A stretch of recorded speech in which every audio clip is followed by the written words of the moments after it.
ദിവസവും രാത്രി ഇതുപോലെയുള്ള ഫേസ് പാക്കുകൾ നിങ്ങൾ മുഖത്ത് പുരട്ടി ഉറങ്ങുന്നുണ്ടെങ്കിൽ നിങ്ങൾ അറിയാതെ തന്നെ നിങ്ങളുടെ സ്കിന്നിന് എട്ടിൻ്റെ പണിയാണ് കൊടുത്തുകൊണ്ടിരിക്കുന്നത്.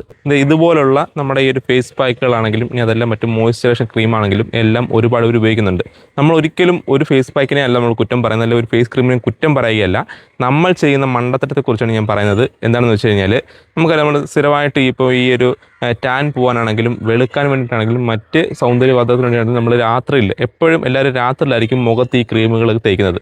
തേച്ചതിന് ശേഷം ചിലപ്പം ഒരു രാത്രി മുഴുവനായിട്ടും തേച്ച് ഇത് കിടന്നുറങ്ങും. എന്നാൽ നമ്മൾ ചെയ്യുന്ന ഏറ്റവും വലിയ മണ്ടത്തരമാണിത്. ഒരു കാരണവശാലും ഒരു ഫേസ് പാക്കും അല്ലെങ്കിൽ ഒരു ഫേസ് ക്രീമും തേച്ചിട്ട് നമ്മളൊരു രാത്രി മുഴുവൻ കിടന്നുറങ്ങാൻ പാടില്ല. 15 മുതൽ 20 മിനിറ്റ് വരെ മാത്രമേ എപ്പോഴും ഒരു ക്രീം നമ്മൾ മുഖത്ത് തേക്കാൻ പാടുള്ളൂ. അത് അവരുടെ എല്ലാ കുപ്പികളിലും അല്ലെങ്കിൽ അവർ തരുന്ന പാക്കറ്റിനകത്ത് എല്ലാം കൃത്യമായിട്ട് എഴുതിയിട്ടുണ്ടായിരിക്കും. ആ ഒരു സമയത്ത് തേച്ചാൽ മാത്രമേ നമുക്കിതിൻ്റെ കൃത്യമായിട്ടുള്ള ആ ഒരു ഗുണം കിട്ടത്തുള്ളൂ. സാധാരണ നമ്മളൊരു രാത്രി മുഴുവൻ തേച്ചാലുള്ള പ്രശ്നം എന്ന് പറയുന്നത്, നമുക്ക് ഈ ഒരു ഇതിങ്ങനെ ഇരിക്കും, നമ്മുടെ മുഖത്തൊരു ലെയർ പോലെ ഇരിക്കും. ഈ ലെയർ പോലെ ഇരിക്കുന്ന ഒരു സംഗതി ഉണ്ടല്ലോ, നമ്മുടെ മുഖത്തിൻ്റെ അല്ലെങ്കിൽ നമ്മുടെ ശരീരത്തിലുള്ള സ്വാഭാവികമായിട്ടുള്ള ഈർപ്പം അല്ലെങ്കിൽ നമ്മുടെ ശരീരത്തിലുള്ള ജലാംശം ഇത് വലിച്ചെടുക്കും. വലിച്ചെടുത്ത് കഴിയുമ്പോൾ നമ്മുടെ തൊലി പെട്ടെന്ന് ചുളുങ്ങാൻ സാധ്യത വളരെയധികം കൂടുതലായിരിക്കും.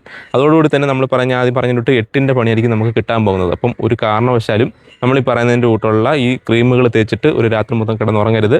നിങ്ങൾ 15 തൊട്ട് 20 മിനിറ്റ് വെച്ചിട്ട് കൃത്യമായിട്ട് കഴുകി കളഞ്ഞ ശേഷം മാത്രമേ കിടന്നുറങ്ങാവൂ.